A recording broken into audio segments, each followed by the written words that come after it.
Okay, here's the thing, Tim Hortons. We want to sponsor your hockey cards. So far, you can't get anything right. I absolutely love your breakfast wraps, and then you guys changed it to this new egg stuff. It's just really not good. Now, your iced coffee. No, Bert. Your iced coffee got good. You need a coaster. There we go. All right, people. Baseball is back. You guys see that? Hats ready. We got the Rawlings. Baseball is back. Roll intro. The lights come down.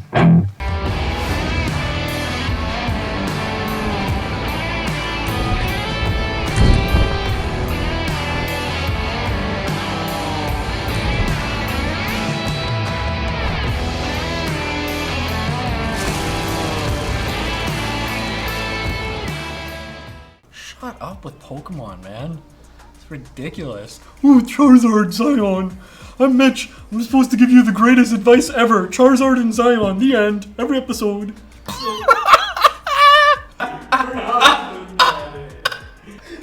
least I don't wear a Rangers hat. Hey, we're gonna win the Stanley Cup. That's different. That's entirely different.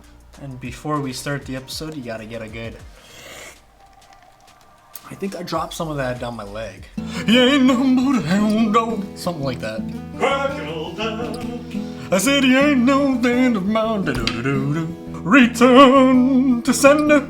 Oh man, you know when you get mail from like eBay people and it says return to sender, address unknown. Alrighty guys, so this episode I want to make it very, very clear that this episode is going to be my personal top 5 sports cards for this prorated 2020 MLB season. Now, honestly, there's been nothing like it. There's going to be records set, probably not good records. The first one, that being the Detroit Tigers. If they don't win 20 games this season, yes, it's a prorated short season, but they'll literally go down in history as the losingest team. Losingest, if you want to say that. But anyway, they'll go down with the worst record in Major League Baseball, which is a big possibility. Now, with that being said, other things are going to be impacted, especially in the market. This season, a lot of players are extremely volatile, meaning I think a lot of cards are going to blow up. But does that apply to everyone? Honestly, in a prorated short 60 game season, I really don't think a good buy is necessarily the typical player. So a guy that I typically speaking would love to invest in being Pete Alonso.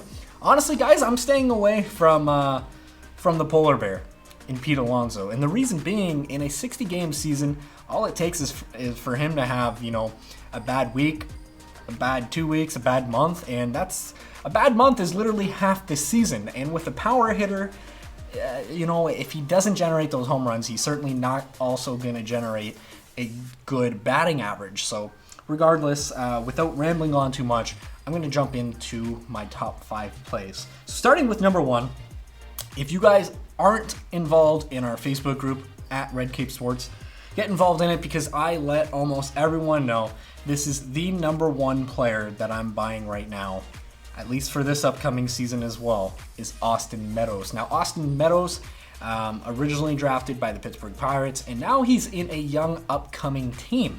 But the reason why I like him, he's 25 years old, he was an all-star last season, and he did a lot of great things in a short time period. And a lot of great things, including stealing bases, hitting for home runs, hitting for power, and even driving in runs. And I really like that in a shortened 60-game season. I'm fully aware that the AL East is one of the strongest divisions in all of baseball, but I also feel like if he does put up the same type of numbers, that's a lot of eyeballs, right? You got the Yankees, you got the Red Sox, even Adley Rutschman and the Orioles are going to gather a bit more attention. So regardless, guys, his PSA 10 right now, going for $50. I mean, that's ridiculous for a guy who's so young, up and coming in Austin Meadows. Last year he batted .291. He had 33 home runs and 89 RBIs in just 138 games. So he did miss, a chunk of this season before he ended up getting called up for good. And obviously there was trades and things like that. But guys, Austin Meadows, PSA 10 for $50, that's going to be option number 1. Moving on, we got another young player who is also used to having, let's call it, shortened seasons.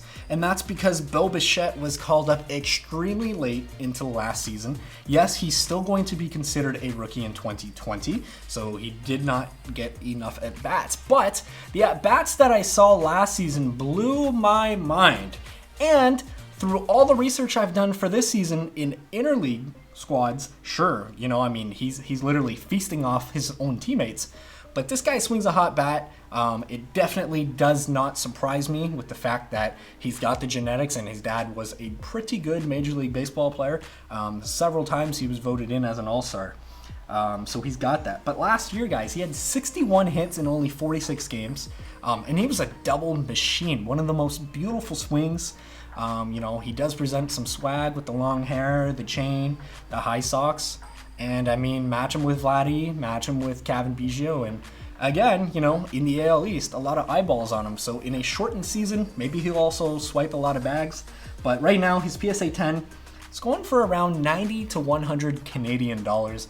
And at least in my opinion, that's a solid buy. Bo Bichette is the real deal. Just honestly, guys, look at his swing. There hasn't been something that pure in a very, very long time. So that's option number 2. Option number 3, guys, this is going to be, honestly, I talk about Ronald Acuna, I talk about, Pete Alonso, I talk about Fernando Tatis Jr., I talk about the next young upcoming stars, and I do feel bad because primarily speaking, when I'm on an episode for Red Cape Sports, I like to identify, let's call them value picks, guys who are typically speaking under the radar, who most people haven't heard of, and for that reason, I don't talk about Cody Bellinger often. I don't think I've ever spoken about Cody Bellinger on this channel, but that's going to change with pick number 3. Cody Bellinger, he's just 25 years old, and this guy's been a stud since Little League. So for those of you who don't know, Cody Bellinger absolutely mashed the ball, basically since he was the age of 11, 12 years old. He's been an absolute stud. Last season, 47 home runs, 115 RBIs, in 156 games, so primarily an entire season, but those are fantastic numbers. And he also batted .305. Now, this is a guy who, after 3 seasons, he's putting up some serious numbers. And with the addition of one of the better baseball players in the entire league in Mookie Betts. Guys, the LA Dodgers are a serious threat to win a World Series. Now, they've also added guys like Gavin Lux, the pitching, you got May. I'm telling you, guys, sure, David Price isn't pitching, but honestly, in a shortened season, I'm going with talent, right? At the end of the day, when the season is so short, talent, honestly, just like a football season, talent, more times than not, it's going to beat you. And that's why I ultimately think that the Detroit Tigers aren't going to win a lot of games. But anyway, Cody Bellinger, doesn't really matter which variety of his PSA 10 card you're looking for. You can find it for around $80 to $100. And honestly, for one of the better young upcoming baseball players who's already, at least in my mind, solidified himself, that's a steal of a price for a PSA 10. That card is going to double, maybe not this season, but as soon as the Dodgers win a World Series, that's going to be a $200, $250, it's going to be worth a lot of money. So that's option number 3. Cody Bellinger. Moving on to option number 4, guys. Man, I really do feel bad for shortstops because ever so often we think of shortstops and we think of guys like Derek Jeter, Cal Ripken Jr., who of course are great ball players all around and who can hit the crap out of the ball. But for the most part, even if you want to add in a guy like the Wizard of Oz, they're known for their gloves. Shortstops almost get no love for their bats, except for Trevor Story. And I feel like in a shortened season with 60 games, a guy who's playing in a ballpark such as Coors Field in primarily the heat for 2 seasons, for 2 months, that is only going to benefit Trevor Story. Guys, he's 27 years old. Ever since he's came into the MLB, he's swung a hot bat. What other shortstop other than maybe Francisco Lindor that we can think of who's constantly mashing 30 plus home runs, always near 90 RBIs? It's crazy. Last year, guys, he was a double machine. Put up 35 home runs, 85 RBIs in just 145 games, and he swipes you bags. But the most important reason why I like Trevor Story as an investment, particularly, again, for this upcoming season, you can find a variety of his PSA 10 cards, even autographed, guys, primarily for $30 to $50 Canadian. PSA 10, shipped right to your door. Trevor Story. You know, so if you're looking to invest for just one season, Trevor Story, can't go wrong whatsoever.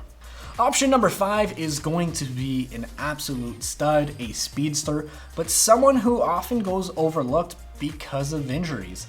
And that, ladies and gentlemen, is Trea Turner. So Trea Turner, he is starting to get up there in terms of baseball investing age at 27 years old. But I am still a fan, especially, guys, again, as I've mentioned throughout the entire video, this is a shortened season. So what am I looking for? I'm looking for consistency with batting average. I'm looking for a guy to swipe bases and to drive in some runs and to turn some heads. And the fact that the Washington Nationals won it all last season, there's going to be a lot of eyeballs on them throughout the entire season. Everyone wants to see the top dogs, can they make a repeat? So actually, from the get-go, even playing the New York Yankees, that's going to be a lot of coverage, bam, right out the gate on a guy like Trea Turner. Now, guys, like I said, he steals a lot of bases, hits a lot of balls in the gap, double, triple machine even. Not so often that I call guys triple machines, but if there is a guy to do it, it's Trea Turner. And again, guys, last year he batted .298. So maybe those stats don't necessarily impress you a lot, but again, same boat as a guy like Trevor Story. You can purchase his PSA 10 cards for around $30 to $40 Canadian. So again, for a guy who can really do it all, swipe a lot of bags, hit for average, maybe not a ton of power, but you know, collect a lot of base hits on a dominant team such as the Washington Nationals with Juan Soto, Victor Robles, you guys get the point. So there you guys have it. Those are 5 options for this upcoming 2020 season. Particularly the PSA 10 cards, I feel like those are all extremely undervalued for this upcoming season. So that does it. But before I go, I just want to kindly remind you all that if you did like this video, to please smash the like button. It really does help us out with our YouTube algorithm. And also, if you haven't already done so, please kindly take the time to check out our Facebook page at Red Cape Sports. You know, you guys can post your favorite pictures of your favorite cards, such as this Austin Matthews, Vince Carter, foil, Kyle Connor, which is great, and I'll save Kobe White. But anyways, guys, that's the video. I hope that you all enjoyed it. Until next time.